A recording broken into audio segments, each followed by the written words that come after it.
Welcome to Keicia TV. Today we're going to talk about New Year's resolutions. A new year, a fresh start, a clean slate. This is why everybody loves to make New Year's resolutions.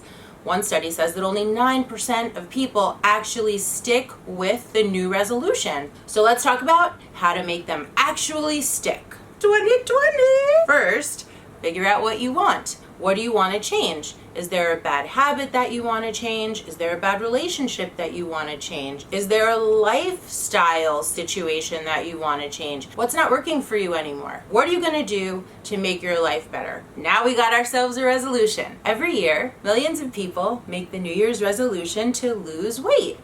I'm definitely one of them. How do we do it where it actually works and it becomes a lifestyle change instead of just for 15 days we do our best and then we peter out and we go back to pizza and donuts?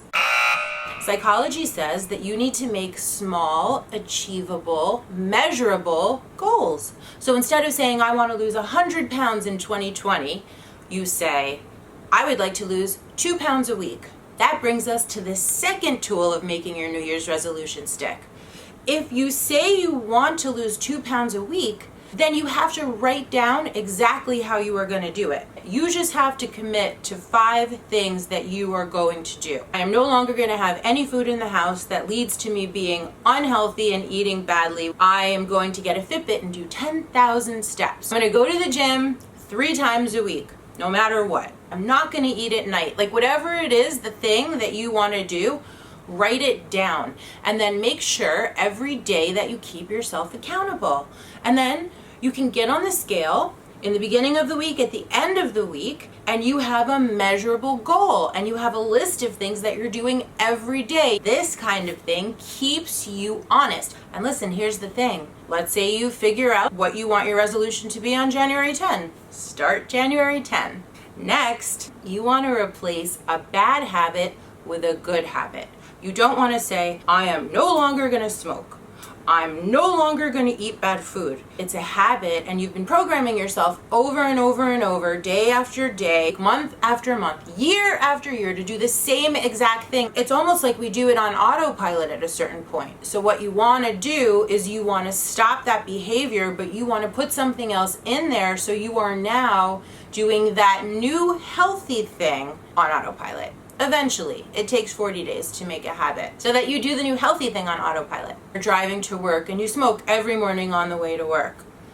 What are you going to do different? Maybe chew a piece of gum, maybe turn on the radio, maybe open the window and breathe in fresh air and really enjoy it. And if you normally eat a bag of chips while you're watching TV, then change it to grapes. After 40 days of eating grapes and watching TV, you will make it a habit. You won't even remember the chips.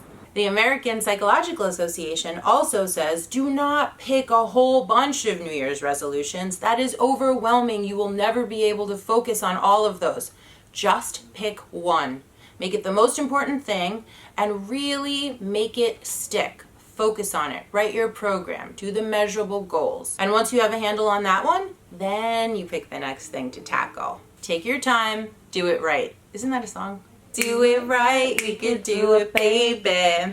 Okay, wait. If you've already tried this New Year's resolution and you have not done well with it, that is okay.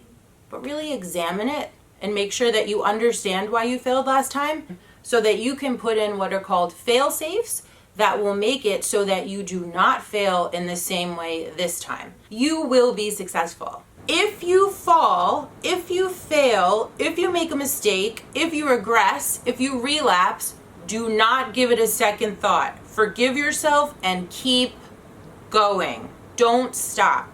Everyone makes mistakes. Everyone takes steps backwards. Path of healing is not a straight line. It might be like a cha-cha. Back and forth, up and down. It's like a dance, right? But slowly you get up here and you keep going up. So if you happen to take a step to the right or to the left or even back, it's okay. Let it go. Forgive yourself. You're human. Get right back on your grind though. Do not stop. New year, new you. New year, new me. You can heal. Don't forget to like and subscribe. See you next year.